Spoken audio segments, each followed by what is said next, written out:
What's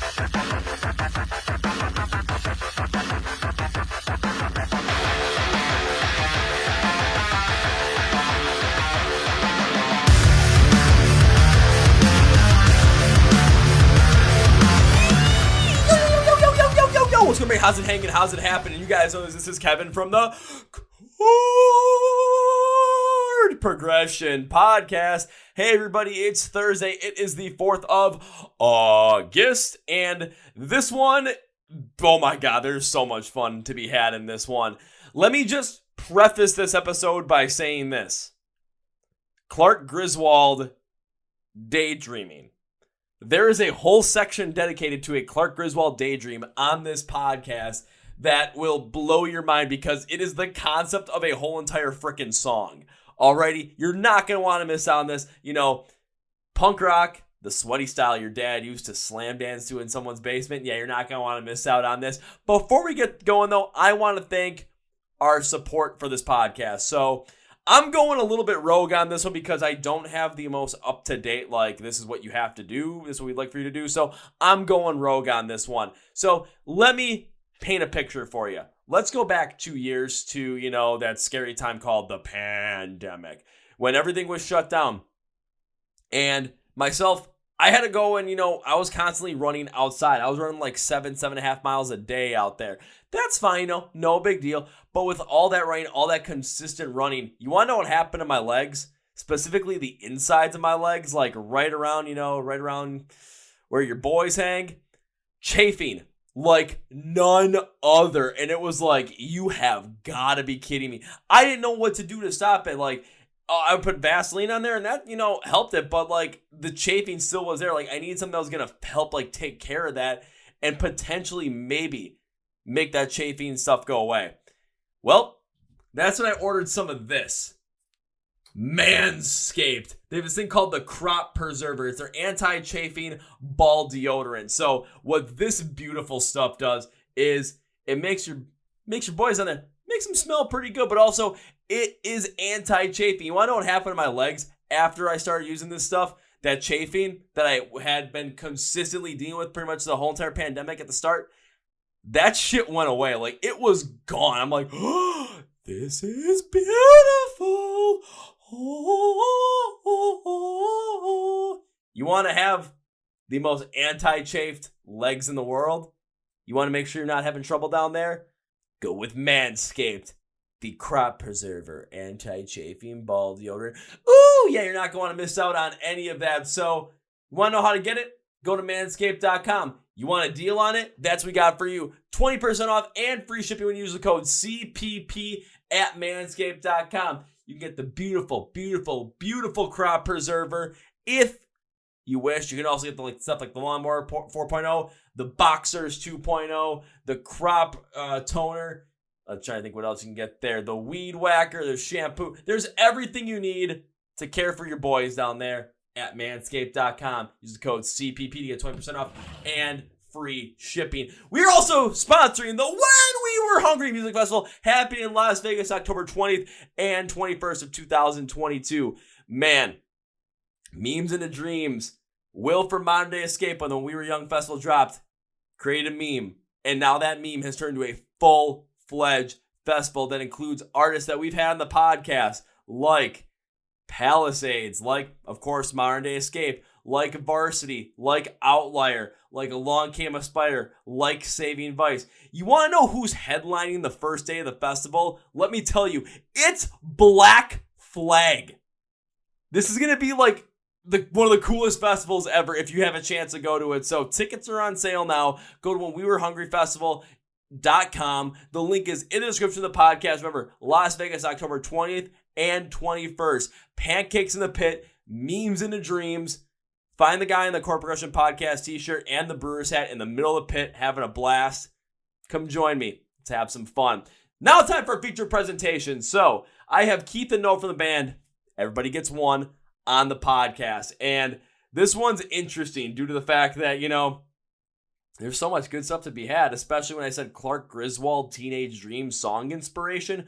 Oh, yeah, definitely. Also, I think we enraged like the internet gods on this one because we started talking about Nick Cage just for the fun of it, and then everything started glitching. So if you see somewhere it seems like it's a little bit kind of cut up in a weird way, that's just so that we could like condense on what happened with all the glitch and stuff. But it's still a pretty damn good episode, not gonna lie. Getting Everybody Gets One with this episode. Are you guys ready? Because I sure as hell am. Let's go!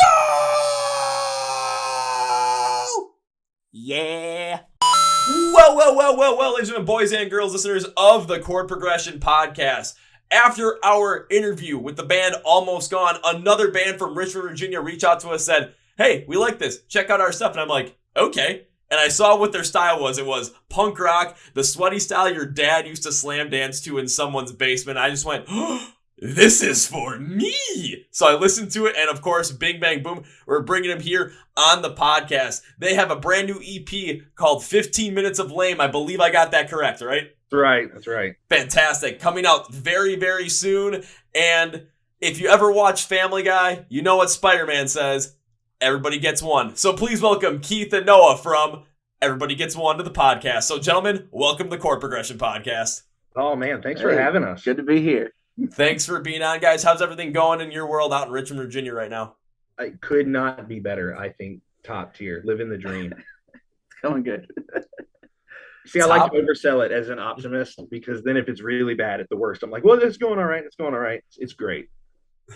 And what we might get into here is I've never known Noah to be an optimist. So if he's saying it's top tier, living the dream, if he's never been an optimist, like now I'm assuming like either it is going absolutely fantastic, or it's kind of like that classic meme of like every white middle-aged man, how's it going? Just living the dream, and inside you're just dying on the inside. It's like the dog in the burning house, like this is fine. This is fine. Yeah. Just with a beer in your hand, sitting at the kitchen table, house burning. This is fine. This is fine. The mug's got to be empty. That's the end. You've already run out of anything that was in that mug. You're just sitting there. The house is that far on fire. See, I mean, if I've got a full beer at that point, I might actually be like, you know what, this is fine. But if my beer is empty, though, that's when the rage is going to ensue. Like that's when things are going to get bad. That's when I'll finally start to admit that things are not going all right. It's when my beer is fucking empty. But I'm cold natured, so the fire's not bad. So there you go. Keeps you warm. There you go. Perfectly stated. And I'll put it this way, guys, too, just kind of talk about the band a little bit more. When I saw the name Everybody Gets One, I mean, I'm pretty sure that you guys had the same thoughts. Like my first thought was literally going to Family Guy, Spider-Man, Everybody Gets One. So I got to ask, was that the inspiration behind the band's name? Because that was just the first thing that clicked in my head. It was absolutely the inspiration. You were only the second person to for real to have picked that up. I think maybe the second. After more than a week of deliberation of what are we going to call this band, and I think Noah kept saying Everybody Gets One. Family Guy's so funny, these little offshoots, and I was like, you know what? Why don't we just call the band Everybody Gets One? He was like, I love it.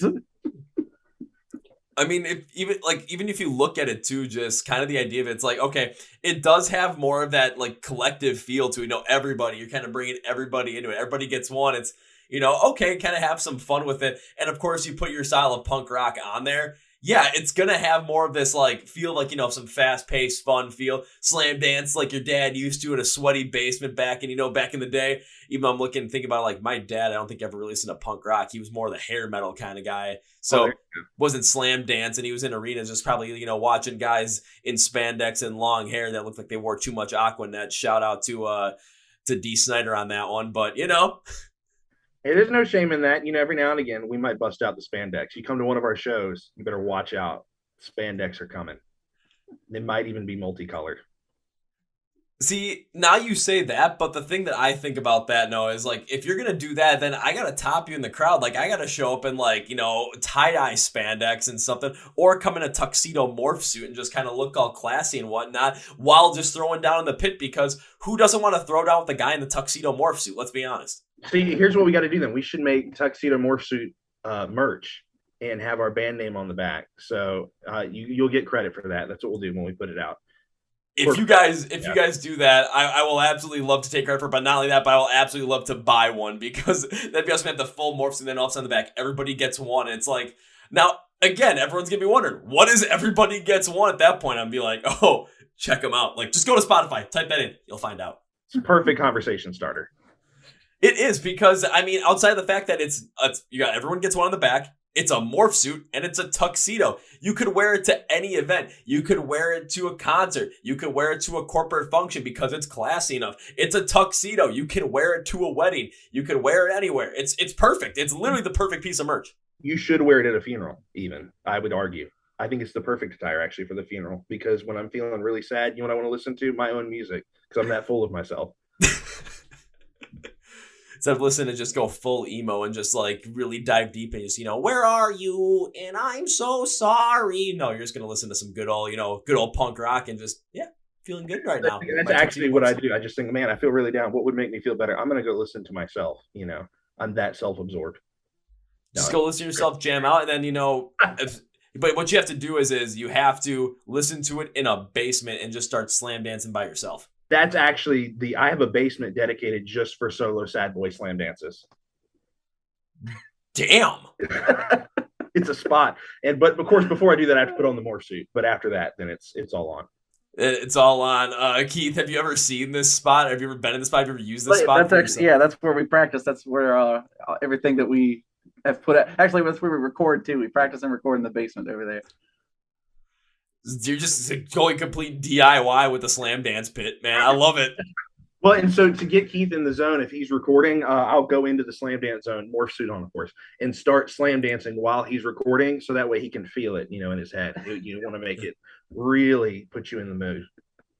You really want to get that full energy out there. It's like, what's going to get the best energy? Well, you've got to have people there. You got to have people moving around. That's going to get you energized. It's going to get you motivated. And if it's a guy in a tuxedo morph suit at the same time, or multiple people, you got to bring more people in there. Bring in the neighbors, even the old guys. They're like, I used to slam dance back in the day. You want to do it again now? Yeah. And then after one take, all right, I need to go home. My back or my hip or my everything hurts.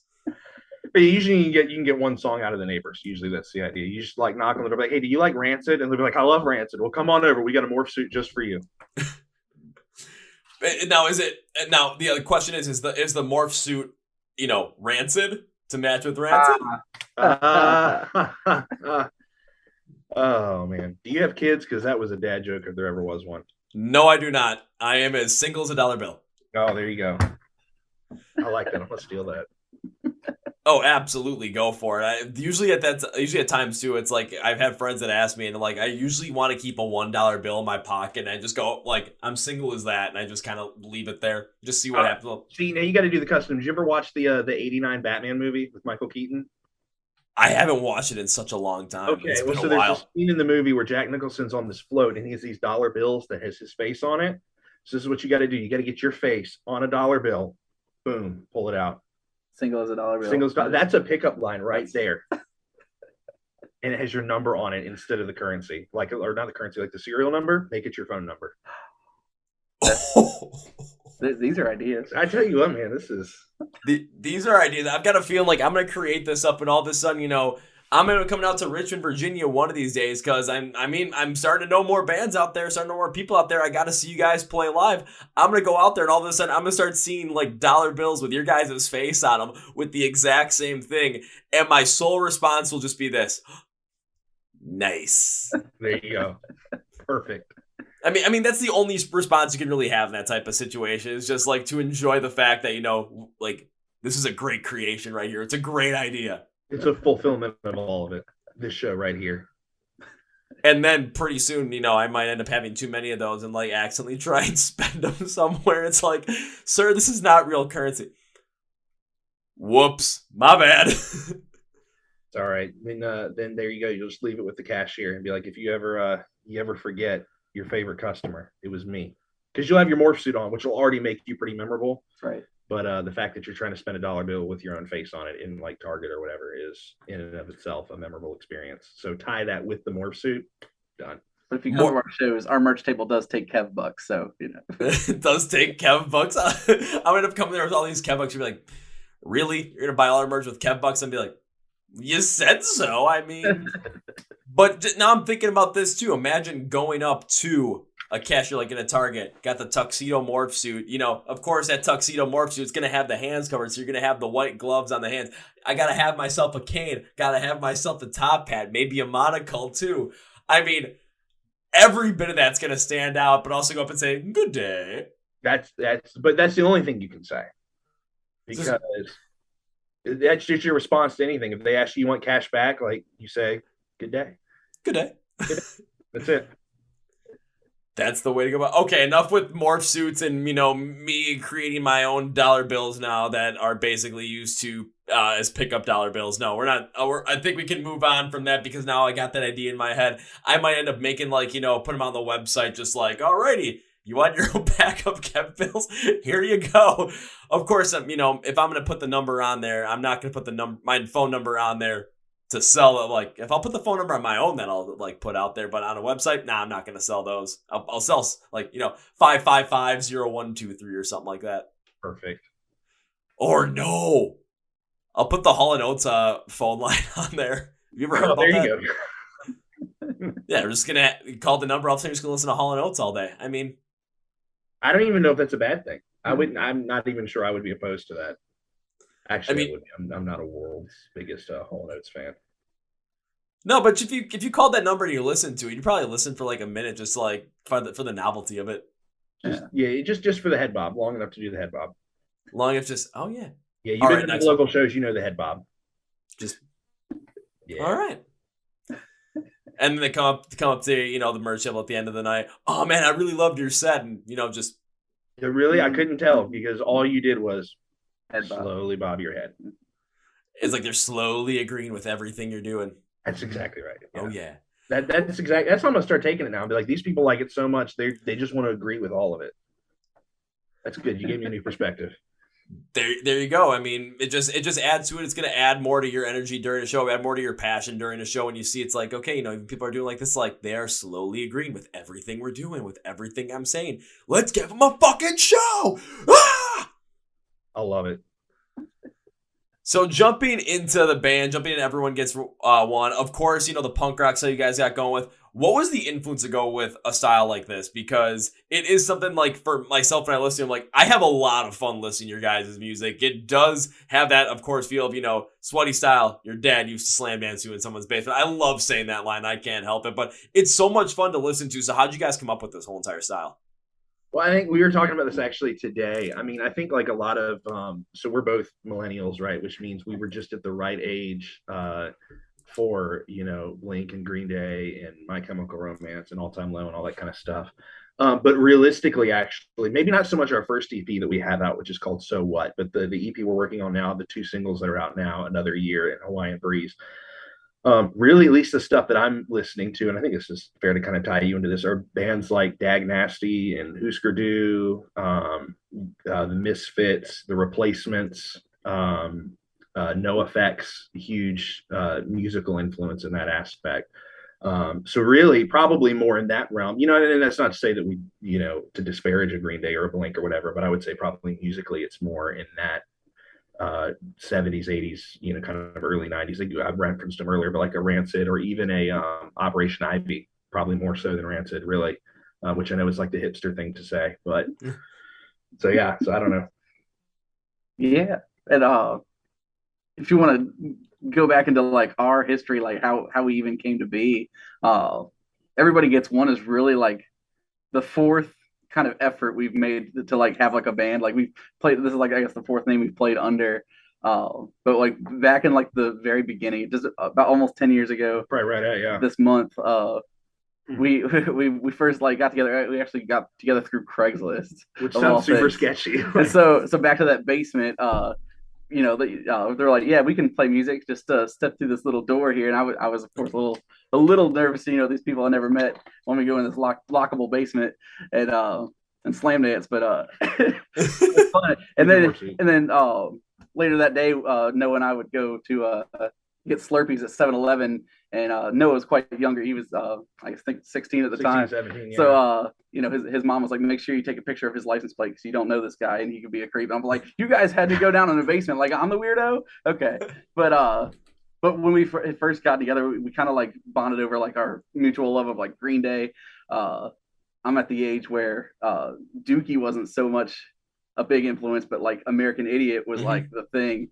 And we all like Green Day and Blink 182 was like a big influence. That was like our first band was mostly Green Day and Blink-182 covers, and that was it. And we started writing original stuff, and just moved on from there. So like we kind of snowballed to where we are now. Yeah, it's that's true. It's kind of been a weird. It's kind of funny as we've gotten older. It's almost like the style has gotten older, if that makes sense. You know, I mean, like when I first learned to play guitar, it was because of one of the Green Day live DVDs, and I was like, oh, if they can do that, I can do that. You know, and I don't know why. Just the idea of them playing in a stadium somehow seemed attainable to me. And then, you know, I met Keith and I lured him into my parents' creepy basement with my morph suit on, and yeah, we started playing, I mean, basically all of Dookie and Enema of the State, and, you know, almost learned those entire albums, and somehow thought we should go play live shows where we play 3 hours of 2 bands. I mean, there was some Sum 41 and the Offspring and that kind of stuff thrown in there. And then, of course, like you said, you know, now here we are, 3 band names later, a handful of different styles of music, and now we're talking to you. I mean, that's quite a journey over there. I mean, but of course, now I'm thinking about, you know, being lured into a basement. It's like, hey, come down to this basement. Let's slam dance. And it's like, oh, that's literally what we're doing. Oh, okay. Like, literally, yeah. It's a very literal basement. It's a very literal basement. But I can understand where you're coming from as well, especially like starting out at that time and just kind of starting out, of course, like the style that was going to be more popular at that time. Using Green Day's American Idiot is probably the perfect example of that, because like even myself, when it started kind of potentially start forming my own like musical taste and musical opinion, like the first album that really stuck out like as potentially starting that would have been Green Day's American Idiot. So like kind of like when you guys are talking about that, I'm like, I'm literally like in the exact same realm as this. Like, this is fucking cool. So I totally understand where you're coming from. And then going like, you know, you have Blink in there, and then you bring up Offspring, Sum 41, like the styles, they kind of all mix together. They kind of have that same energy to them. And then now you guys are kind of, again, as you're getting older, it's like the style is getting more towards that older style where it's a little bit more of the, like, a classic kind of style of punk rock that we're talking about, you know, the Misfits, the Replacements, and just kind of thinking about, like, not, like, less, like, refined even, just kind of like, just real brash in your face kind of style of punk rock. Yeah, that's actually exactly kind of the thing. So we do all our own recordings because we is poor, and so it's easier to do it that way. And so with that, like, I think, you know, when we did our first EP, well, which was really like the 5th thing we had done, but our first EP under Everybody Gets One, I was just kind of learning how to use, you know, audio interfaces and mics and all that kind of stuff. And so it has this kind of raw vibe to it, while at the same time, like, I try to throw in synths and all this kind of like more modern kind of pop production and stuff, and some of it landed and some of it didn't. And really it was in writing the stuff for this EP, and even stuff that's not on the EP that we play live or are going to play live, some of it was more like, okay, like, let's just lean into the fact, like, we're never going to be like, you know, the guys in Almost Gone have tremendous production value on this last couple singles they've done have really been incredibly well produced, and like, that's just not ever going to be us. You know, so I'm a pastor, which means I make no money to, you know, at all. And you know, and Keith manages retail, which is nothing wrong with that. I don't mean to disparage that, but I just mean that's, you know, that's kind of where we are right now in our lives. So financially, it's like, okay, we're never going to be able to rent out, you know, great studio time to make these really incredible recordings. So let's just lean into what you kind of, you know, the brash kind of unpolished, like, that's just what it is. Let's just be loud and obnoxious, both live and recorded. So. Well, it's kind of like you jump back to the older style of punk rock as well. It's like, it does sound unpolished. It does sound brash. It does sound like you just recorded in a basement. I mean, you think about Rancid. Like, you go to like some of the earlier stuff. I mean, that's what it sounds like. Think about Minor Threat, like the one album they came out with. It sounds like it's the production quality. It's definitely rough.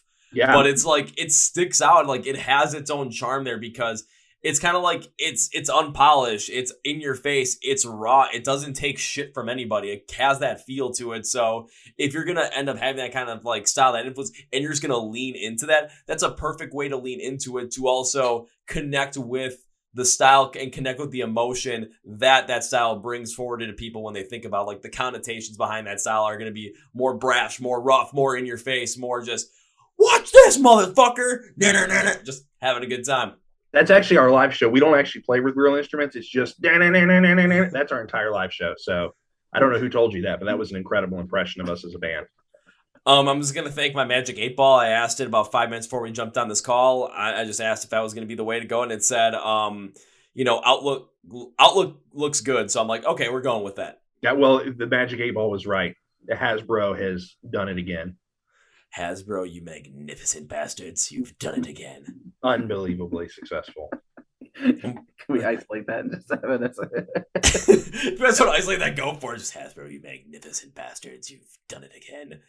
Felt like Mr. Peterman from Seinfeld. Where I could say, Hasbro, you magnificent bastards, you've done it again.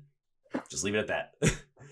But even like when I think about, punk rock too, it's like especially more like the punk rock bands that are, still popular now. It's like my favorite all time is Rise Against, and it's like they have a much more polished style now. If you go back to some of their older stuff, like you go back, let's go with like, Revolution Per Minute, The Unraveling, it does have that raw production behind there, which is still fun. For me, it's like the most popular band I still think has a little bit of that like raw, brash, in your face kind of style. The most popular one I can think of for myself that I like is Anti-Flag in that regard. Yeah. And it's because it's so brash and in your face, and it's just like, it's there, it's unapologetic, it's take it or leave it at that point. But the energy behind it is always there as well. And especially, if you're going to go back and look at the bands that, you said like all of your influences right there, you listen to that music that does have that more brash production behind it, the energy is still there behind it. So it's like every time a song comes on, you're just like, oh shit, let's throw down to this motherfucker. Let's have some fun. Like that's what really, I think, draws people in, especially when it comes to that punk rock style, where that energy is going to be something that brings them in, and that attitude is going to be something that brings them in. Well, that's, I didn't mention them. Excuse me. I didn't mention them in influences, but another band that I think mutually we really like, have gotten to see live, is Against Me. And their very first record, Reinventing Axl Rose, is some of the worst production ever. It's so bad, and there are mistakes all over that album. But it's so good, and the energy is so great, and I love that record. I like to follow it better. It was Eternal Cowboy or whatever. I think Eternal Cowboy is their best album. So there you go. That's my official statement on the Best Against Me record. But yeah, same thing. I mean, the production incredibly rough. I mean, it's honestly not until you get to like what was the first major label? Was it New Wave or White Crosses? With their first major label stuff that they actually start to polish their production some, and I actually think that's where they lose some of the stuff that I liked about them, because it becomes too clean, it becomes too polished, it kind of becomes too sterile, overproduced. Yeah, really, I think was the issue. So when they went back and started doing their own stuff, I thought that was super great. Yeah, I mean, even from other musical perspectives as well, like I'm also big into metalcore as well, and it's like when bands start to like really overproduce and polish some of that, some of the heavier stuff that they do, and they just have that overproduction to there, it takes away a lot of that raw energy that a lot of people like from that metalcore style. Or if the vocals are overproduced and kind of smoothed out, it takes away that emotion, that power that everything produces from there. So if you do kind of go back to that, again, you have to find the balance in between there, however you want to make it. But if you kind of go with that, if you're looking for that brasher, rougher style, of course, the energy is going to come out there. And you can see what happens, look at Against Me. Like you said, it's kind of like once they got more major label funding, they started making out with them, getting a mix over there, and that production kind of ramped up and it kind of smoothed some things out. It's like, you can still tell it's them, but it's just the bite and the brash that was from those first couple with those rougher production, just, it wasn't there, and that was a piece that was missing. Yeah, I'd agree.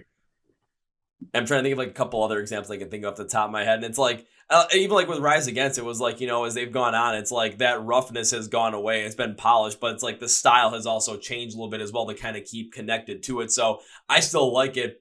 I still really like it. I'm not gonna lie, but it's like, there's also some things where I can tell, maybe sometimes going back to that rougher style and just kind of just being like brash up front, like sound like you're just playing in your parents' basement, just going nuts. Sometimes that's the way to go. Well, I think even if, we were talking about Blink earlier, but like their first, not the demo tape they did, but Cheshire Cat, the first actual album they did, very much same thing. I mean, it's in some cases single track guitars, really stripped back, but it sounds like really great. And there's a level, Take Off Your Pants and Jacket, or the self-titled, or any of that stuff. And so it's one of my favorite records by them for the same reasons that you mentioned. There's a level of energy and kind of brashness that's missing, the more polished something gets, which is not to say production's always bad. I think it depends on what you're going for. It depends on what you're going for. It depends on the balance and how that production is going to end up coming out. Because, I mean, like we said, the more polished it is, you lose a lot of that energy, but you get a lot more of that perfected sound in there that you might be looking for. Yeah.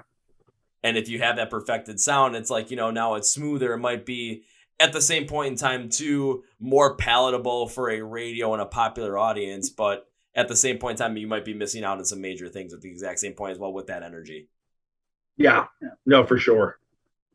And it can be rough, but again, as a band, it's like you have to find that balance, and you also have to understand the sound that you're going with, the message you're going with, and how you want to present that, so you can find the production style that's going to suit your message and your energy the best way possible. Yeah. I mean, it's definitely not a one size fits all. Again, I referenced, Almost Gone, or even one of our other friends, a local Richmond band, the Goodbye Forevers. Our buddy Dave plays guitar in that, and he produces all their stuff.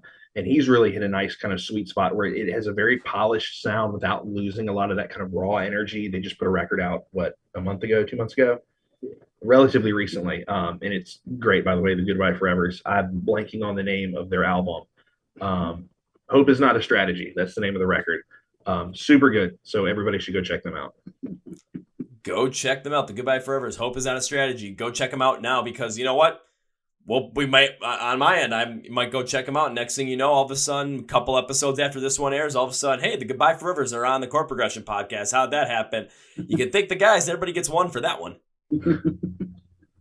Just chains, like Almost Gone kind of got us here. The show's going to just be Richmond bands now. That's what it is.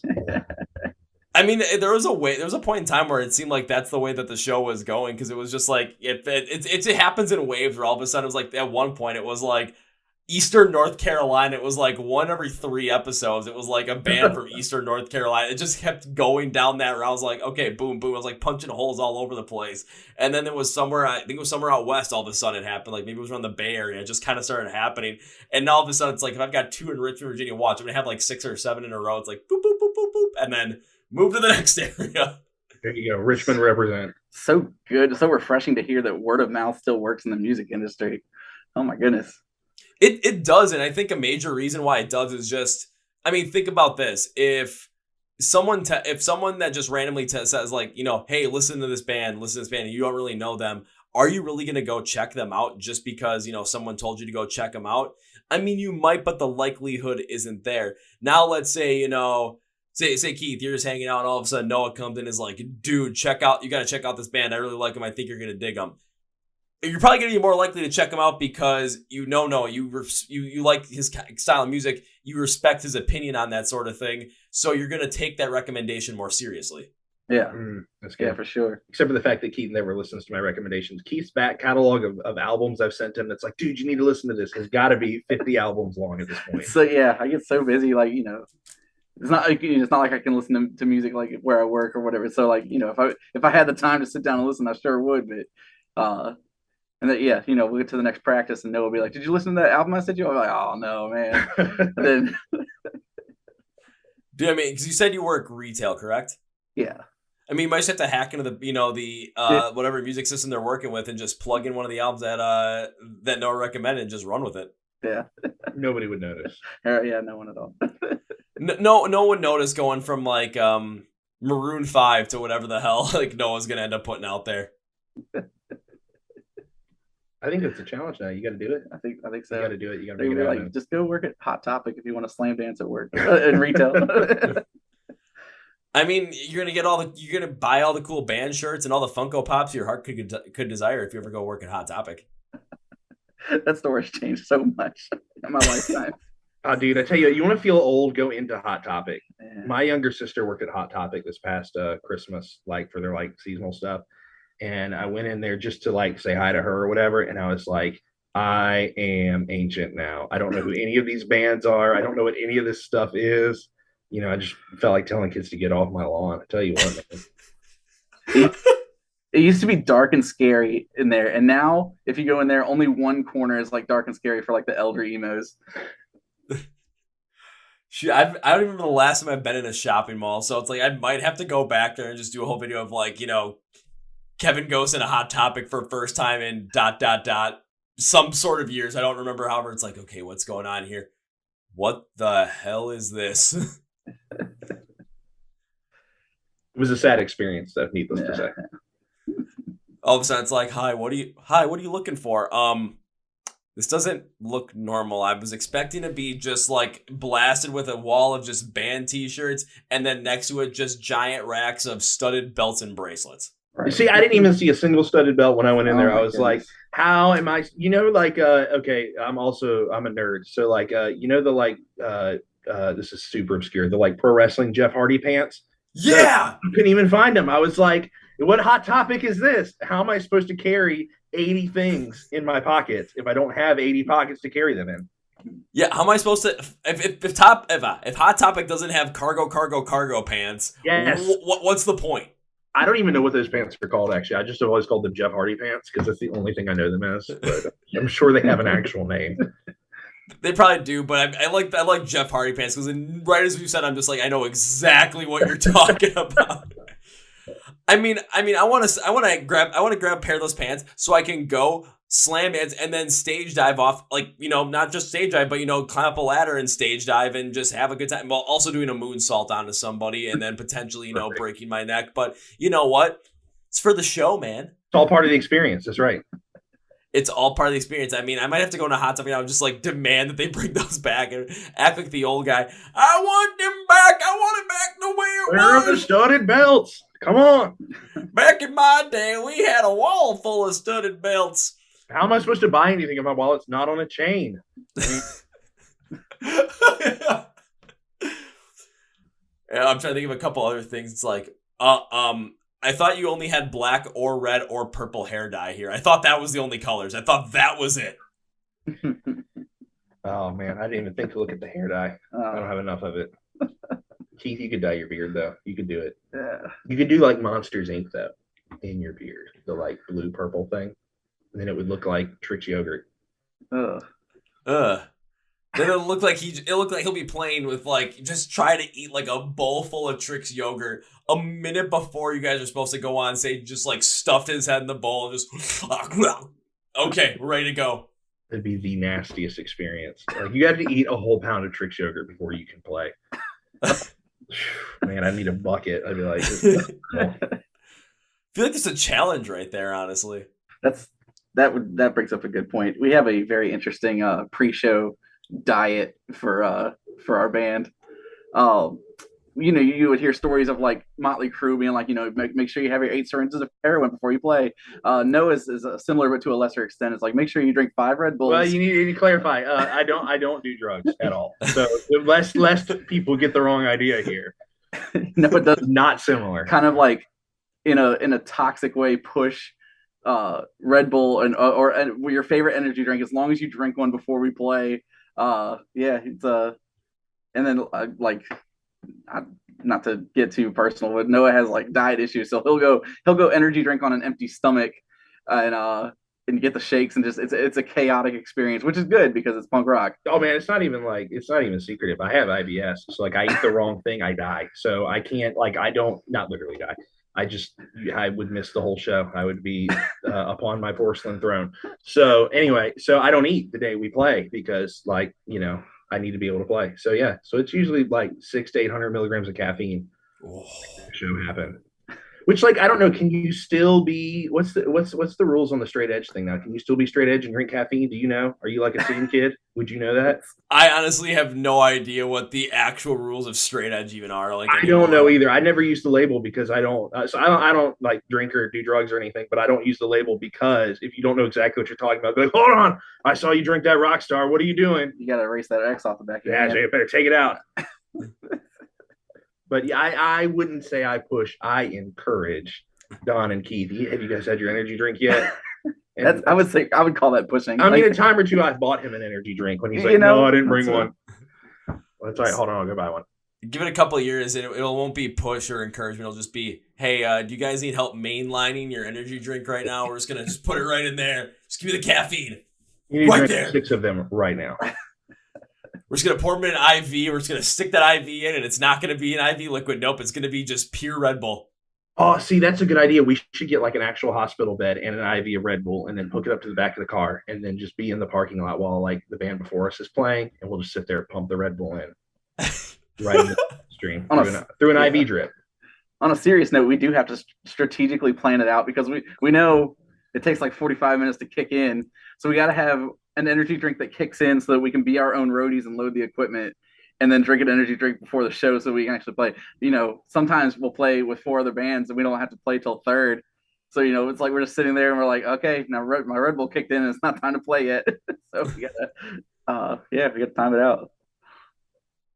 Shit. Well, I mean, if you guys are if I end up, coming to one of your shows, or I say when I end up coming to one of your shows, and all of a sudden I walk on the parking lot and I just see the van, I just see like IV sticking out from the van, I'll be like, well, I know where that one is, and I know where this case of Red Bull is now going to. Knock, knock, knock. Who is it? The Red Bull guy. Open the door. Hey! You'll know it'll be us because we'll do it. We'll bring the whole hospital bed, leave it right out there because you can't have an IV unless you're in a hospital bed. I mean, you can, but I feel like it would lose its dramatic effect. You're right. It really would. So, like, if you want to travel everywhere, like, basically get like some actual fake hospital, whatever it is, and just like have a way that you can strap it to the roof of the van. So whenever you go to show, all of a sudden it's like, oh, in the van you got to have your stuff all in there. What's going to be on the roof? Nothing. Perfect place to put the hospital bed to slide it in and out whenever you need it. But safety first, so we could hire an actual RN to come with us to all our shows to administer the IV full of Red Bull. See, with what money? Since we talked about. Well, the show money when we make $20. Certainly not the money we're paying roadies to move our equipment for us. If we had roadies, I tell you what, man. Yeah, it's funny. Every kid like learns, guitar, and it's like, oh, I'm gonna get my dream amp and my dream guitar and my whatever. Nobody tells you that all of this stuff is super heavy. It's so heavy. And I'm overweight, and so like I try to move it. I'm like, well, made it 3 steps. That's a good time to sit down and take a breather, I think. Honestly, you might just need to find a way to. I mean, it depends on the venue though, because I know for some venues it's like that I've been to. I'm just using my experience here in Milwaukee, like some of the smaller venues. Some of them it's like literally there's this one they have like a garage door that's on the side of the stage, and then you open up the garage door, and all of a sudden it's like there's a ramp. You just take your stuff right on up, so you could put it on like a hand truck or something. Just wheel everything up there. So I got a cart. I got a new amp that's like ridiculously heavy. It's a Mesa Boogie Stiletto combo, like that matters for all the guitar nerds out there. Now you can hear my gear.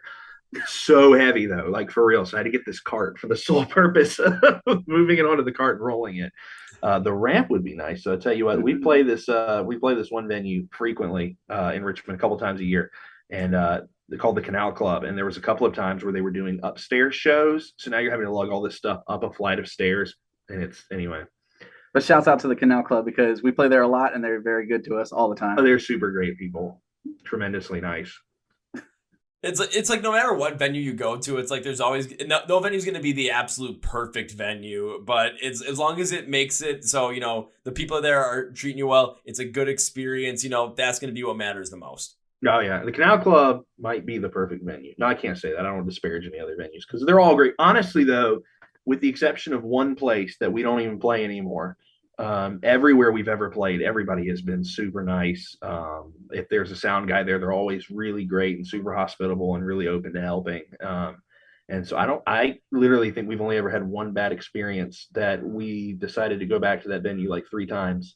And every time it was time to get paid, and miraculously the check machine was down every time. Now I know what you're talking about and, without naming names. Yeah. And so never worked.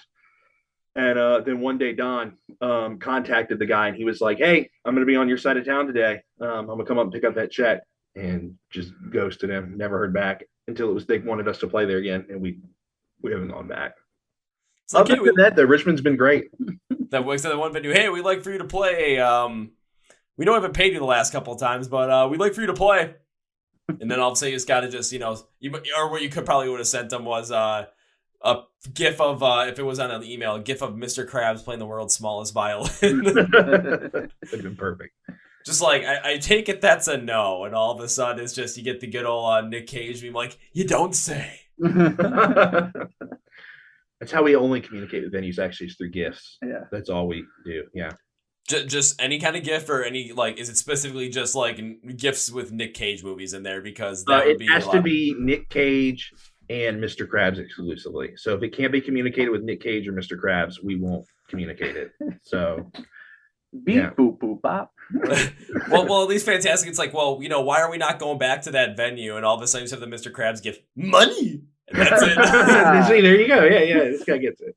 See, it's honestly, it's perfect. I mean, I'm gonna have to start doing that on my full-time job now. Just anytime anyone asks me a question, if I'm dealing with any other like outside companies that I have to deal with, I'm just gonna respond to them in either Mr. Krabs gifts or Nick Cage gifts. I think my favorite one might be there's a Twitter account. It's like every Friday they post a 20-minute video. It just has Mr. Krabs on there with like a classic like SpongeBob like background, like that floral Polynesian pattern. And it just says, "Congrats, sailor, you made it to Friday." And it has the Krusty Krab music in the background. It's like, I love it.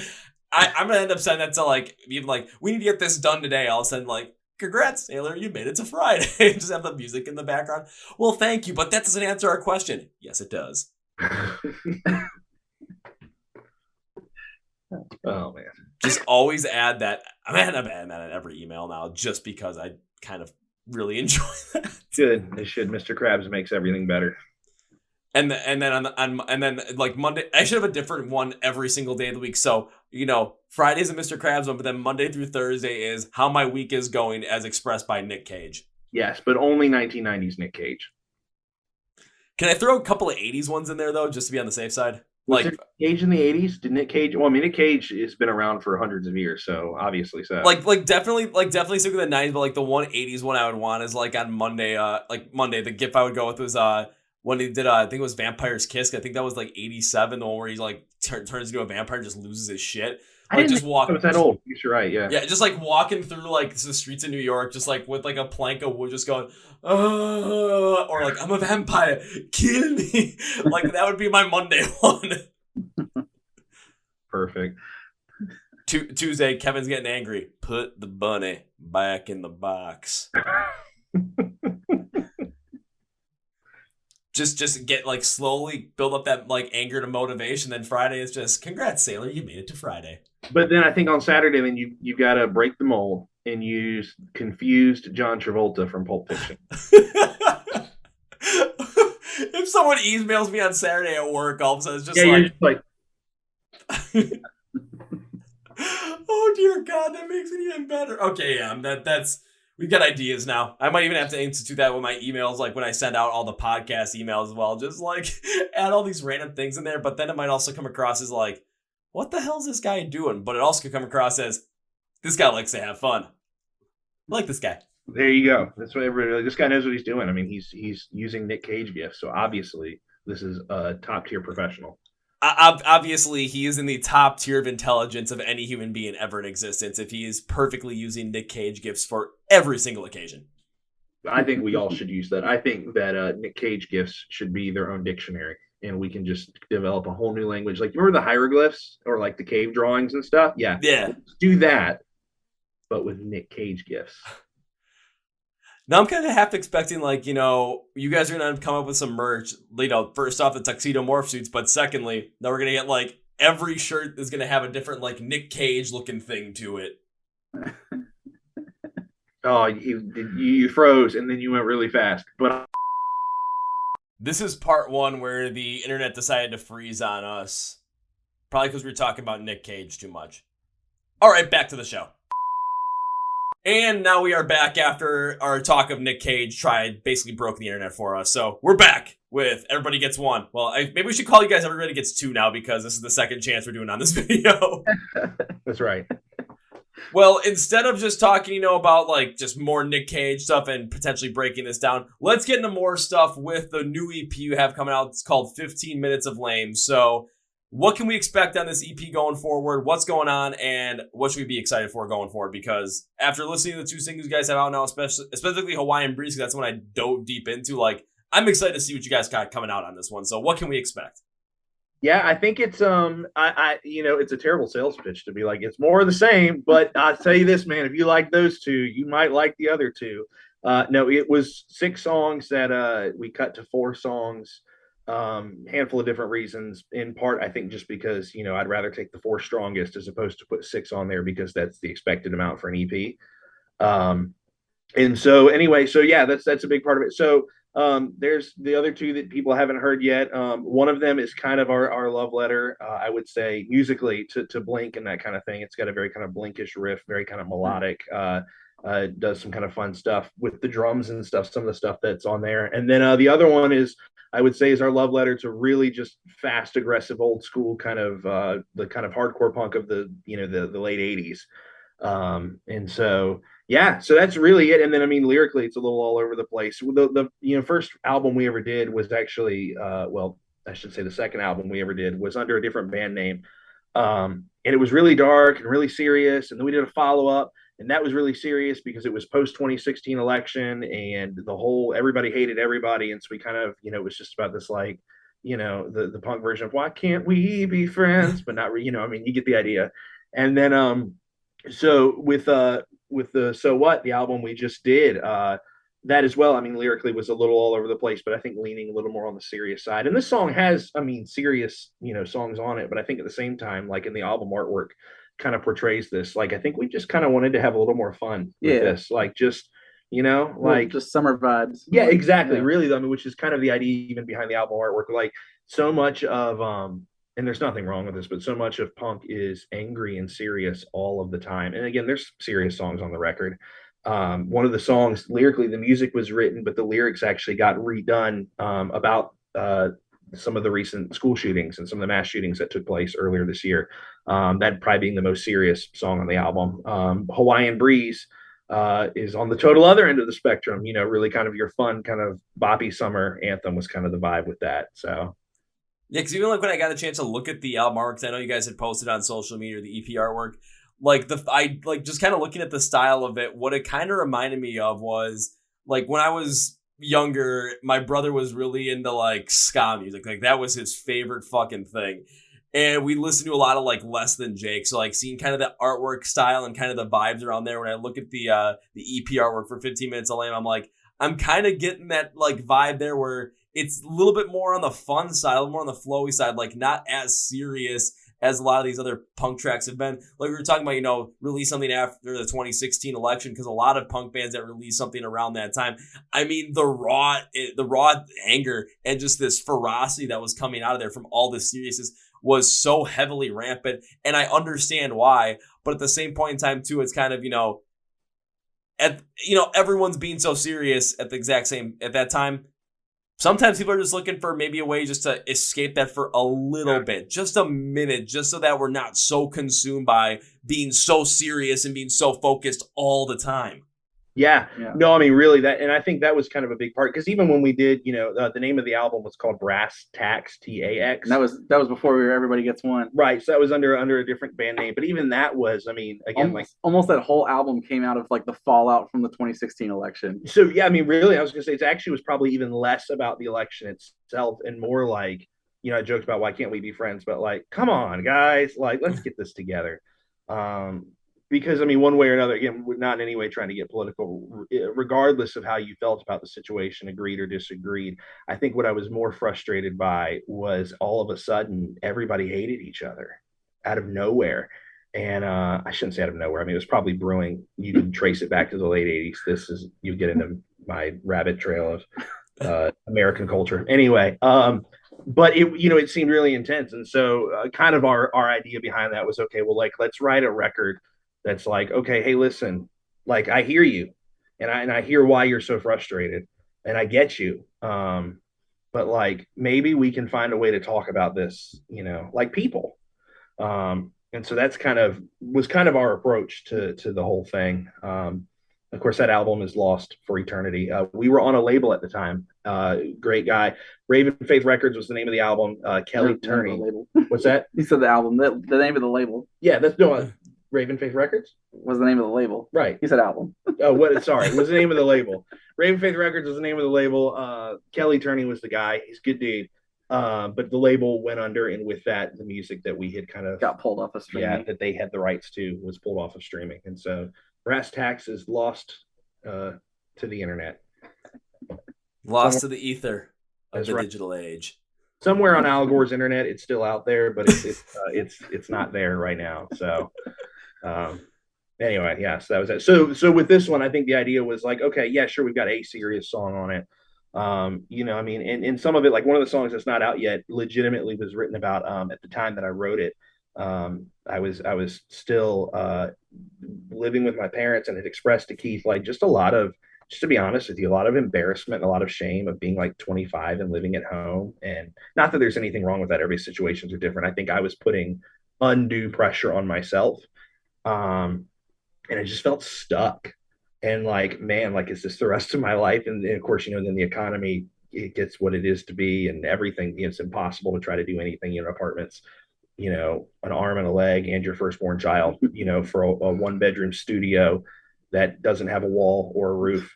And so anyway, I mean, so, there's that, but even that I would say is not as heavy of a song, and it's funny, I almost thought about after having, those circumstances since changed, but I really thought about rewriting the lyrics. I was like, well, This is the other time we had technical difficulties and the internet tried to break on us. This is the last one, though. Trust me. We fix it after this one. All right, let's go.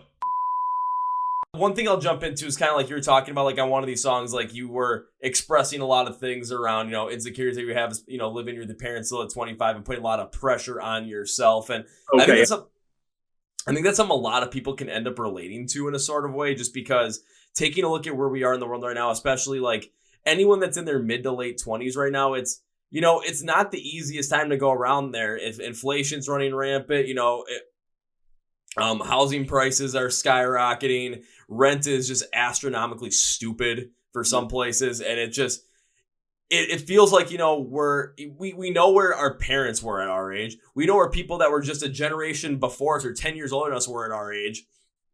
And it feels like we're falling behind. So I think a lot of people are going to end up resonating with a song like that if you're speaking about those insecurities and being forthright about it because of how prevalent of a situation it is currently today. Yeah. No, I mean, that's true, and I think it's unfortunately doesn't look like it's getting any better anytime soon.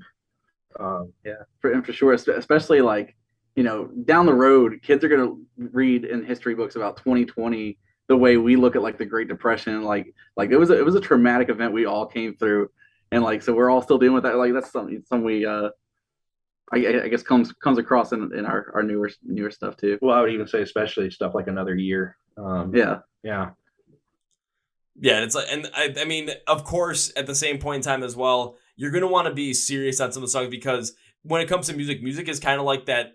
It's kind of like that timestamp in a way where people listen to music when it came out, what it talks about, and they'll be able to go back at certain times, later on in life when they listen to this stuff and feel the emotion, feel the raw tenacity, just like the vibes of how people were feeling and going through during those times in life at that specific time. It's like history, but like a history of emotions that you can feel. Yeah. I like that for sure. I'm gonna steal that. Oh, absolutely. I think it was. I mean, the best what I found to kind of explain that was like art decorates space, but music decorates time. Yeah, that's really good. Huh. I still can't remember where I first found it, where I first heard it, but I know it's not my original. But I say it all the time because it's so goddamn true. Yeah, that's good. That's good. Music decorates time. I like that. Yeah.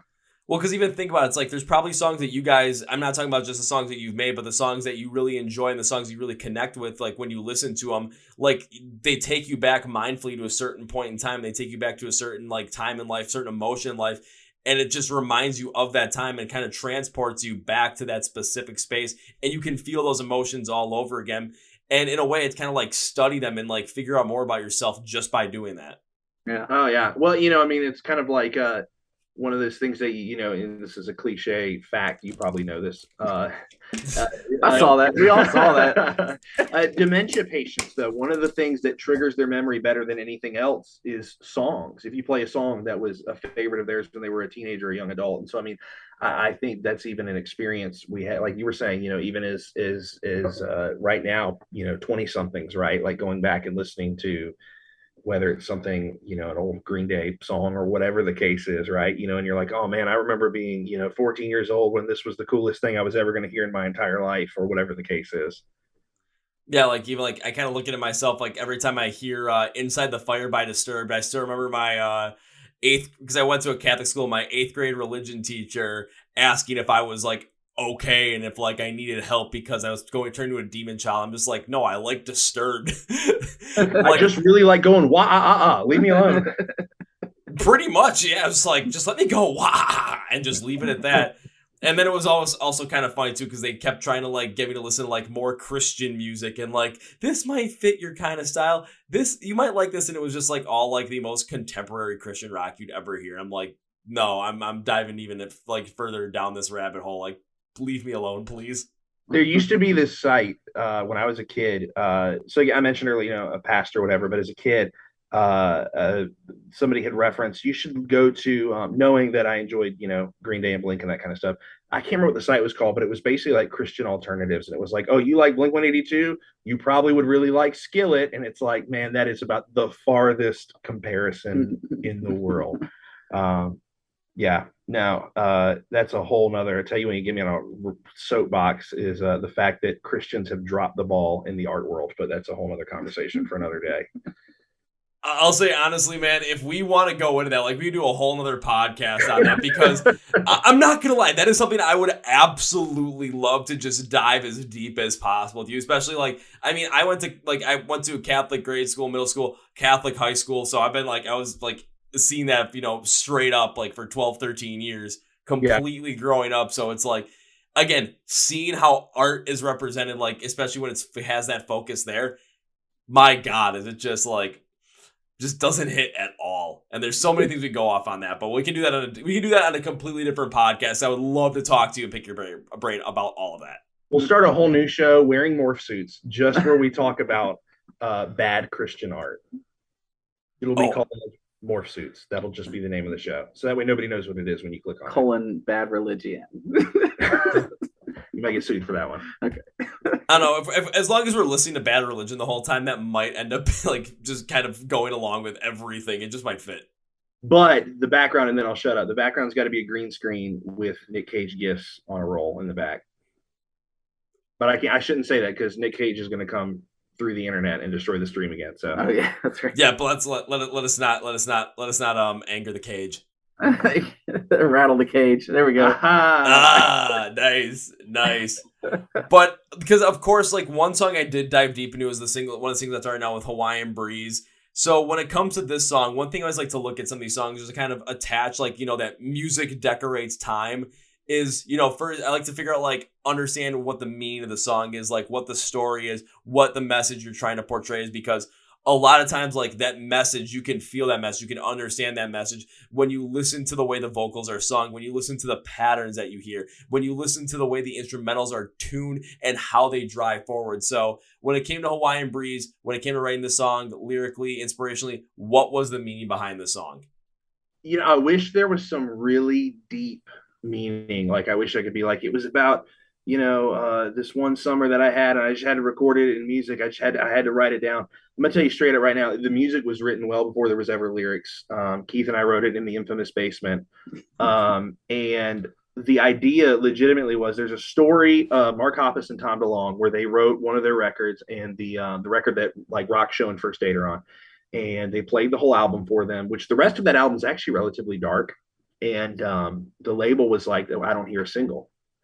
And so what I need you to do is go write the most generic summertime pop punk single you can and just do it. And they write Rock Show and First Aid.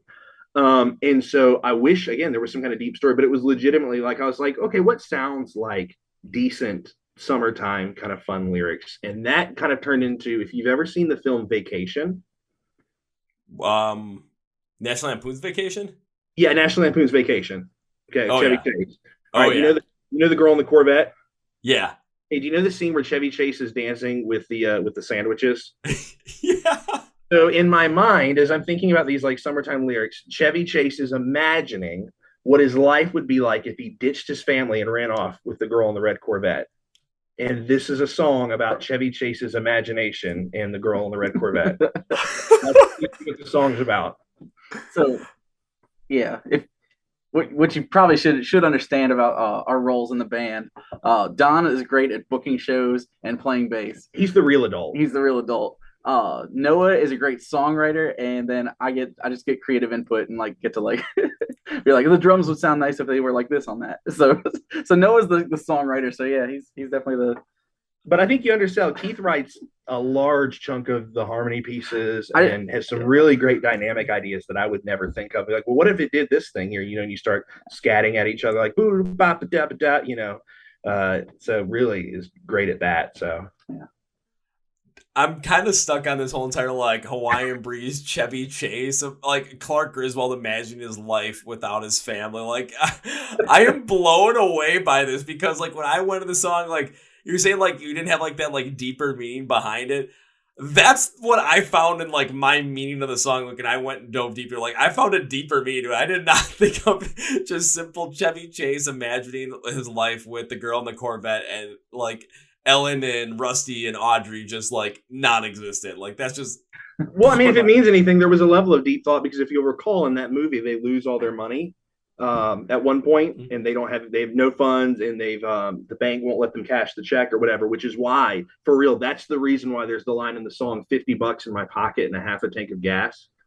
Because I think if there's not a line in the movie that alludes to them only having $50, it's something right in that like wheelhouse, right around that number. So yeah, which also describes like what I've got. Like a lot of the times, like I mean, with the way gas prices are, I've got $50 in my pocket. I've got half a tank of gas, and I hope I can make it to payday.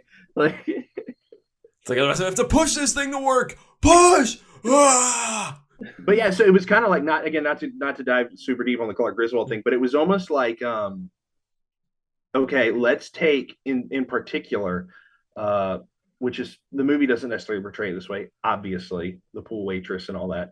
What if Clark, at the end of the day, Clark is this man-child, right? Like he's a kid on the inside of it. That's the reason he's taking his family to the theme park. It's the reason why they do this massive Christmas thing. It's why they go to Vegas and all this, because he's a man-child.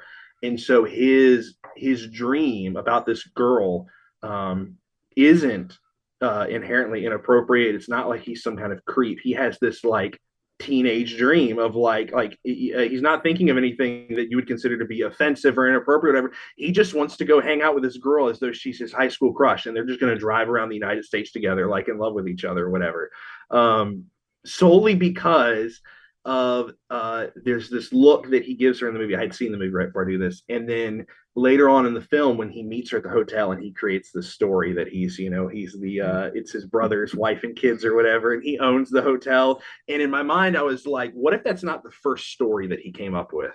What if like before he goes to talk to her, he's pacing the hallways of the hotel, coming with like 8 different backstories before he can go talk to this girl? And so in one of these backstories, they met each other years prior, and they're high school sweethearts who drive around the country together, without a family, in her Corvette with no money and half of a tank of gas. Holy shit. So that's what Hawaiian Breeze is actually about. It's about an innocent story. It's an innocent love story, in particular about Clark Griswold meeting the Corvette girl in high school. A hypothetical story about fictional characters. Yeah, but it's like if you think about it in a different way, like you pick any movie franchise, any fictional franchise that is a large, very feverish fan base, like Star Wars, Marvel, Lord of the Rings, Harry Potter. People have thought of that stuff and like put that in there, like like the fan fiction stuff. Yeah. You kind of like created like. This is the first National Lampoon's fan fiction. You created National Lampoon's fan fiction to get across like this, more innocent kind of point of, everyone had that like teenage crush back in the day, and you had those like dreams, and you had those just like, daydreams of you and your crush doing something, that was cool. I mean, I'm not talking, getting down and go, nothing like that. Like, you're just thinking about, like, doing cool shit, honestly, at times. Like, yeah, we're going to drive and then reduce. And then, of course, later on, if you're a teenager, that thought always pops in your head naturally. But just, you're looking at the innocent part of it at this point, which is really freaking cool for that, like, lighthearted, happy kind of vibe in a way. Yeah, and that was exactly kind of it. It was like, okay, let's take this thing and make it exactly kind of lighthearted and happy and fun. And so it started, again, just as kind of like a summertime fun song. And then the song lyrics start to become intentional. Okay, like if Clark Griswold, 18-year-old Clark Griswold's in his own head, he's going to write this song about this girl. And to be honest with you, I did it because I thought it was funny. And I don't even know, Keith, if you knew that. I just thought it was I didn't know that before. So there you go. I don't know. I thought it was really funny. And most of the things that I do musically, I do to amuse myself. And then if other people think it's funny also, that's a plus. Which again, what kind of freaks me out about is like I found like a more profound meaning in this. I take a look at my notes, like I kind of thought it was about like times in life when, you know, early on in your adulthood life you're struggling, but like after a while you look back at like those points in time with such a positive look, with positive nostalgia, because when we look back into them, they're like some of the best memories that we have, those funnest times that we had. And like most of those times, those fun times, they're what helped make us who we are today. We look back and have that positive feeling towards them, kind of like a Hawaiian breeze hitting our skin, kind of has that like just real good, like warm kind of like warm, good feeling kind of, you know, feel to it. And things might not be the best or were the best at that time, but damn, did they make us like and help us make us who we are today. And I kind of rambled on a little bit of that one, but that's kind of where I was coming from that, where it's just like, you're looking back at like certain times in life where, you know, things might not have been as good, but you take a look and you see all those fun times you had and you look at a positive nostalgia in a way. It's just like, man, those times were fun. Like I think about, you know, like my junior year of high school, where it's like, you know, some of the stupid shit I did there. I'm like, my God, we did some stupid shit. Probably should have potentially gotten arrested for it. Very dangerous things at times, but I'm like, man, that was so much fun. It's like the old, it's the quote from The Office, right? I wish there was a way to know you were in the good old days before you actually left them. But yeah, see, that's way deeper than anything. Yeah, there you go. So no, it's funny that you say that, because I never think about people like thinking about what our songs are about. So it's just funny hearing somebody else's perspective on something that was written as a joke. But I appreciate that that you took it seriously. Oh, you're very welcome. Because again, it just, you take a look at it and even like kind of just seeing how things are kind of playing in, it's like where you took it with more like the joke kind of style, where again, Clark Griswold, teenage dream kind of feel. Again, looking back and like having this positive nostalgia for some point in time, looking like how I took it. Again, you're looking back at positive nostalgia for some point in time in the past where, you know, things were different. Things might not have been as good as they are now, but you're looking back with such a positive outlook on that, just based on the fact that they make like those points in time, like you look back at those and those are some of the best memories you have, some of the most fun times you ever had in your life. And I'm not saying they're the only fun times that you had, but they definitely were formidable points in time where, you know, I'm a certain way, or like I like to do certain things just because, you know, maybe again, using music as an example, maybe, you know, I enjoy going into mosh pits like none other. Like every time I see, when I'm a fucking little kid on Christmas, seeing that like wrapped bike under the tree, I'm just like, yeah! And just go head first in there because it's fun. And it all stems back to a time where I absolutely hated myself, and I went to go and see, consequently, Rise Against. I'm just like, I need to do something to like feel good again. And I decided to jump in for one song, and that was it. And that was like, I think I'm coming back. And it was just like, again, horrible time in life, but I have a positive nostalgia for that, like a certain point in time in there, because that small point in time just made me feel a little bit better.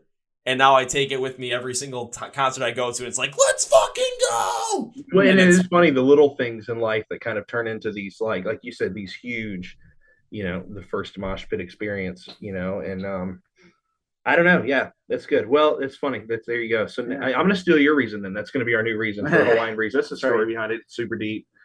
Yeah, I like, you know, that song, and like a lot of our songs the lyrics are general enough that, you know, you can interpret it however you want. And like, you know, I always kind of glean from the chorus and like that $50 in my pocket. I was like, that's just describing a band on tour. It's like, you know, it's exciting. Like, let's not get a hotel. Let's just have another night sleeping in our car and stuff like that. So, you know, it can be about whatever you want it to be. Well, I mean, and that's kind of on our first record. There's a song called "Ready to Change." It's actually probably one of our favorite songs. I would say universally to play live. If you listen to any of our recorded stuff, not just you, but anybody who's listening to this, if you were to see us live, everything is, I mean, probably 100 to 110 BPM faster than it's recorded, just because why not? And so that being one of them. But we wrote those lyrics right after. When did we write that? Early 2020, pre-COVID. Yeah. And Keith had been married a year and a half at that point, and the whole song is this fictional story about having a fight with your girlfriend. Meanwhile, he's, you know, kind of still living through the honeymoon phase of being married, you know. So I mean, yeah, some of it is, you know, I hear stories, and I saw you guys had a thing talking with I think it was Madam Mayhem, somebody that you had on your show recently, was talking about authenticity in your lyrics and things like that. And there's definitely a part of that. I think in some of the stuff, again, Another Year would be one of those. Some of the other songs on the record. But at other times, I think like there's stuff that we've written that's like, you know what, this sounds like a catchy line. One of my favorite, not even one of my favorite band of all time, Keith, is the Beach Boys. I love the Beach Boys. And there's a story of a conversation that went on that is depicted in the film Love and Mercy, where Mike Love, who was one of the vocalists in the Beach Boys, is arguing with Van Dyke Parks, who wrote the lyrics for their album Smile that didn't get released for forever. And they're arguing over the lyrics, and Van Dyke Parks makes the comment, and he said, Mike, the lyrics are throwaway. They don't matter. And so I never want to devalue people who put a lot of attention and time to lyrics, because, again, there are times I spent 3 hours writing a song about Clark Griswold. But I think for me, I think I'm more interested in, okay, let's write great melodies, really strong harmonies. Being a Beach Boys fan, harmony is like a huge thing for me. And great music, and let the lyrics fill in. I mean, I don't want to, just write something that's completely throwaway, but at the same time, something like you said, that's general and kind of anybody can pull out an application out of it. So yeah. Well, it's kind of like even with this one as well, because I remember that short that I made. It was like, I think it was with Opponent. I think it was the band Opponent. Where it was? Okay, yeah. Yeah, it was like having authenticity and always having something to say, always believing in the message that you're putting out there. So even if it is a song about, Clark Griswold's teenage dream, you're putting an authentic spin on it, and just the message that kind of like the emotion that comes behind it. Again, this positive callback to something.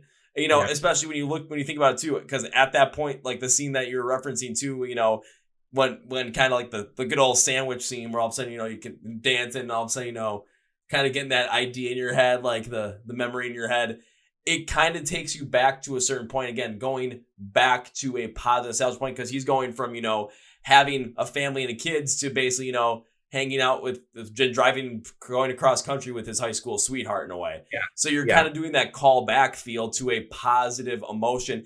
And in the way it's like you guys did it generally and metaphorically enough to the point where we can pull out that like very, very, very base core emotion behind the song. And then put our own spin on it, but all still come back to it. Whether it's going to be something that's super deep or whether it's going to be something that's super fun, there's still going to be some core emotions there. As long as the story and the lyrics you put in there is something authentic and something that when you like write it, you play it, you perform it, you believe it. Like that's kind of how I see it. Yeah, I mean, so I love one of my favorite films ever is The Shining. Also love the novel, probably more than the film, but they're drastically different. And so The Shining, the film, the novel is incredibly straightforward. If you've ever read it or anybody out there's read it, you know exactly what the novel is about from page 1 to page 650. The film, though, there's hours and hours and hours of people on the internet analyzing this film, trying to figure out what is this about, what does this symbolize, and what is the waiter symbolize, and what's the bartender mean, and what's the bathtub mean, and all of these things, and what's the guy in the bear costume, what is all of this? And then there's the picture at the end. And I remember thinking like how fascinating this was to see how deep this movie was, and how, coming up with all your own theories and ideas. And then as I'm kind of watching other people's theories, somebody quotes and says, a lot of people spend a lot of time thinking about what this movie's about. I don't know if anybody knows this. There's an interview with Stanley Kubrick where he says the movie's not that deep. It's just about reincarnation. And Jack Torrance was just reincarnated. That's it. And all of a sudden, the movie became a whole lot less interesting when all of the mystery was pulled away, and automatically like, they're just all reincarnated. And so, Jack Torrance is just destined to go back to the hotel over and over again. That's it.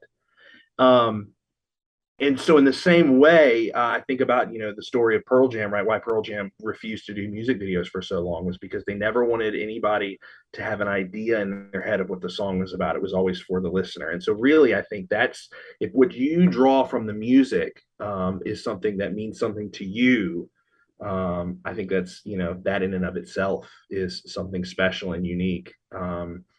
Even if it's not necessarily what we were thinking, in your case, you probably never guessed it was about Clark Griswold. So, Never in a million years I would have guessed it was about Clark freaking Griswold. Never. But like even like using the Shining example, that is perfect. And like using the Pearl Jam example is perfect too, just because, when that mystery is gone, it's like if everything is way, way, way too straightforward, then if you, like, I always look at it with music is, if your lyrics are so straightforward and so rigid and they perfectly describe like that moment and there's no in or out around there, if you did not go through that specifically that way, you're not going to necessarily be able to relate to it. And the way I kind of look at it too is like, I'll use Photograph by Nickelback for an example, to where it's just like when he's calling out specific names in the song, it's like, you know, what the hell is on Joey's head? I'm like, you know, I've got a cousin Joe. My brother's best friend's name is Joe, but I don't know Joey, or like Kim's the first girl. Like, I don't know who Kim is. So I can't get into it as much. I understand where he's coming from, but can't get into it as much. Where it's like, if I listen to other songs where the metaphors are there, so I kind of have the emotional guide to where the song is going, but I have to fill in the details myself. That's where that mystery still stays in of what exactly does this mean, because I can tell where the base of the emotion is, but I create this whole entire lore around it. Like, again, like with The Shining, what does the bear costume mean? What does, you know, the blood with the elevator mean? What does the waiter mean? What does the butler, like the bartender, what's the butler that helps him, like, you know, basically tells him what's going on kind of thing? What does that all mean? Everyone still kind of has a lane in which they're staying in a way, in the base. But like the theories, that's where everything branches off and everything comes back to that one, like everything kind of, it will boil back down to that one specific spot. But then it's when you get the details in there, that's where the magic comes in. Oh, absolutely. Yeah.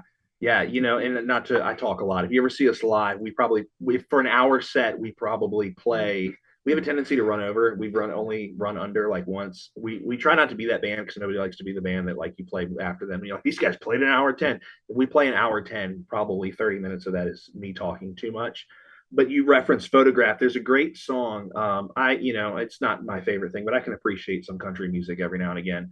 The House That Built Me, Miranda Lambert, I think, did it originally, but Boyce Avenue has a great cover. And the first verse is super great, and it's very kind of non-specific, and there's a reference to it's talking about going back home to the house, you know, you never thought you'd live in again, and your favorite dog is buried in the yard. And like, my dog just died a couple of years ago, and he's literally buried under the same kind of tree they reference in the song. And as soon as you get to the second verse, it gets this really specific thing about, you know, Dad picked this house out and Better Homes and Garden, and we built it with this kind of thing, and this year and whatever. And all of a sudden you lose me, because now I don't know your dad, and my parents never looked at Better Homes and Gardens magazine. So to your point, right? You know, I mean, it's, as soon as you get too specific, I think you alienate a whole bunch of listeners. I mean, as great of a song as Adam's song is, I never spilled apple juice in the hall, so I can't relate to that. You know, so anytime you can keep something open, I think that means a lot to people. Yeah, and I use Adam's song as an example too. Like, we're not necessarily knocking going specific, but it's like, if it's kind of like with the house you build, like, as you start to get more and more specific in there, that's where you lose out on some of that mystery. If you throw small specific things in there, I'll use Photograph as an example too, where it's like, again, those things that they throw in with those names, it's like, those are specific things where it takes me out just for a little bit, but then you still get more of this like metaphorical kind of thing, where it's like these situations where a lot of us were probably in at one point. So it's just like, kind of can get back into it a little bit. But if it's like you find that great balance to the point where you're able to metaphorically guide people along the path of the story that you want to go with, but then when it comes to the specifics, everyone's filling in the details of themselves. It's like if you put 85,000 canvases next to each other, and it's like, okay, listen to the song, and all right, all your thoughts and emotions are going to come spilling out on this canvas as you listen to the song. Everything is going to have a very similar theme to it.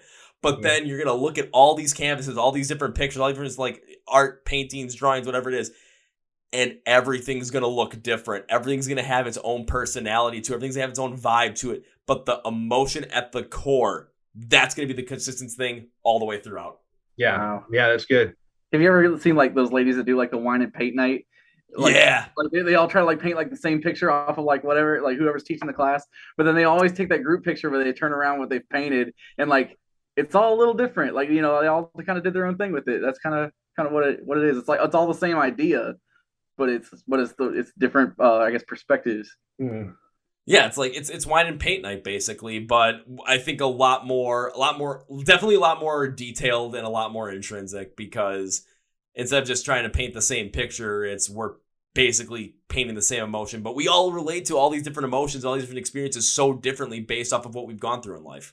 Yeah. Yeah. That's good.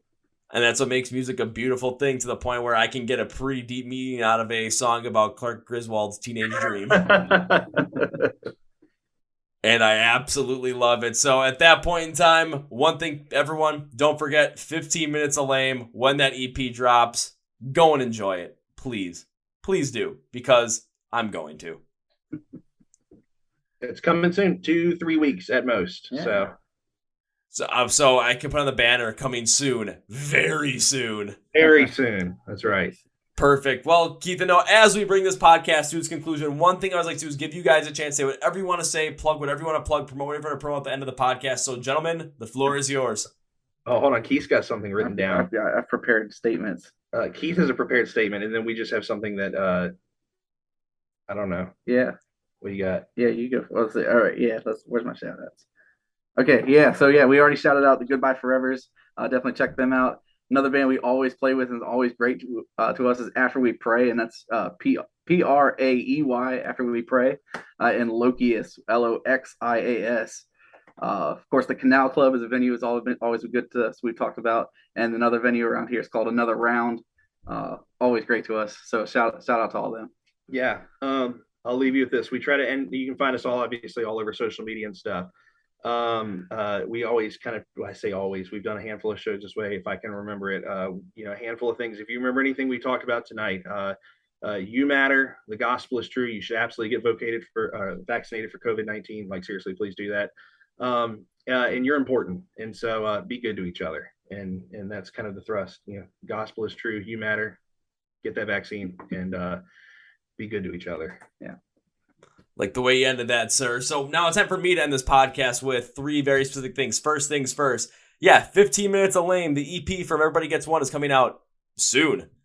Very soon. So what's the best way to make sure you know when that's going to come out? You're going to want to follow along with them on social media everywhere you can. If they're on, good old Facebook, basically the hub for everything. Twitter, where, people just complain about everything. Instagram, where you're looking at pictures of hopefully all of our stuff, but, who knows what you're really looking at on there. YouTube, Spotify, Apple Music, anywhere you can find them, you're going to want to find them so you can, support them. You can follow along with them, and you can stream, listen to 15 Minutes of Lame when it comes out. So instead of having to look all that stuff up yourself, Kevin's going to do the work for you. Go to the description of the podcast, say, find Everybody Gets One online. Links for all their social platforms. Links for YouTube, links where you can stream the music, buy the music, download music, where you can support the band, along with the labels for each link as well. So all you have to do is click on the link, and boom, you're taken right there. It's 2 clicks to, click the link, click like, click link, click subscribe, click link, click follow. All that good kind of stuff. Very simple, very easy. I'm putting all the legwork for you. Come on. 2 clicks, that's nothing. Do it. Do it. Do it. Now it's time for number 2, gentlemen. So, whenever I have guests on the podcast, I absolutely enjoy having the podcast. I always tend to make a certain promise to them. And this promise is hit every single podcast I've ever done. And you guys are just keeping this train rolling. So, the promise is not if, because if implies this might not happen. The promise is when, because it implies this is going to happen. Date and time to be determined. However, the promise is going to have a little bit of a twist to it than what I normally do.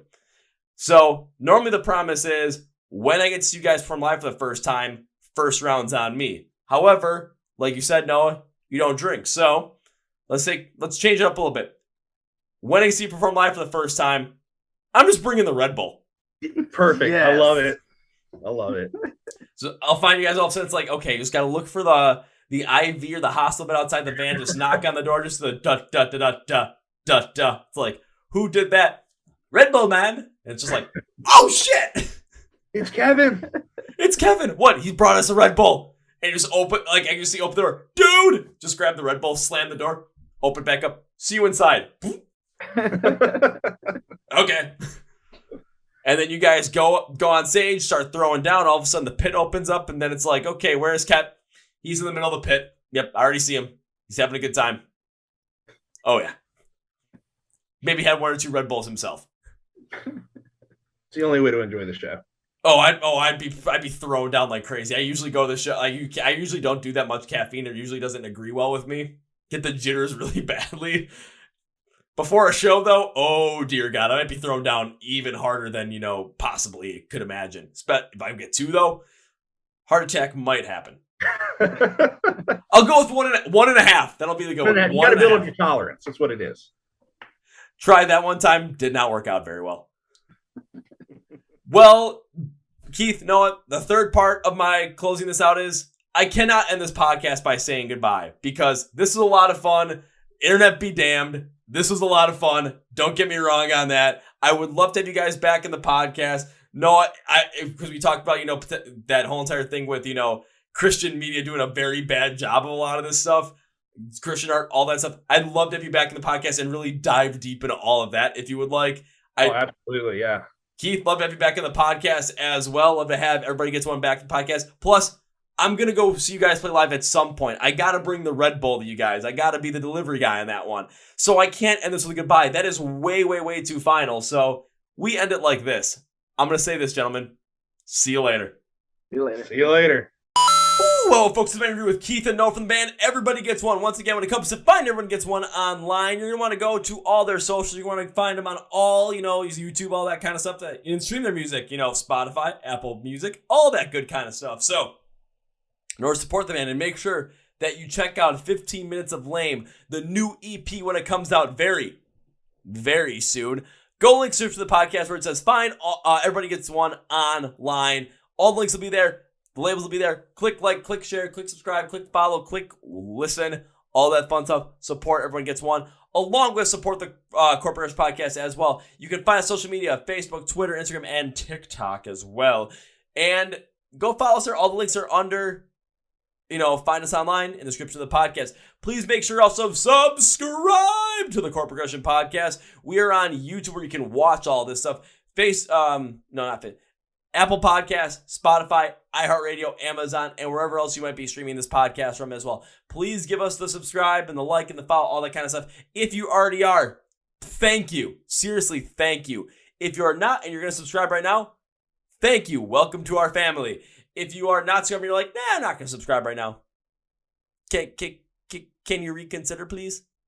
If not, I totally understand. It's free will, your choice, but I would love for you to subscribe. I'm happy that you're here with us, and we'd love to have you back.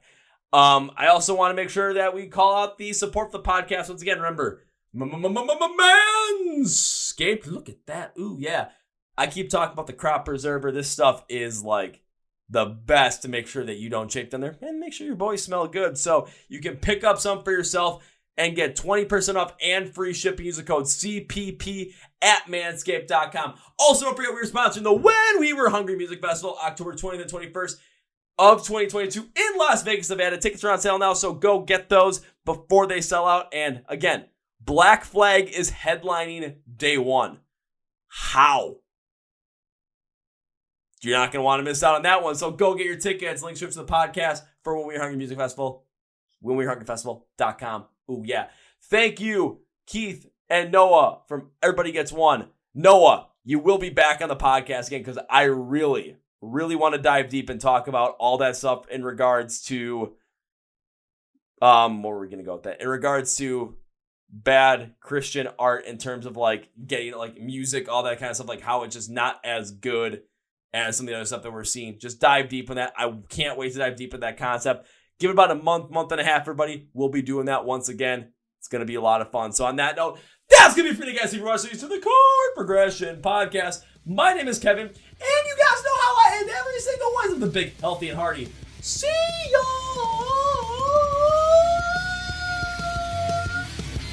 Yeah!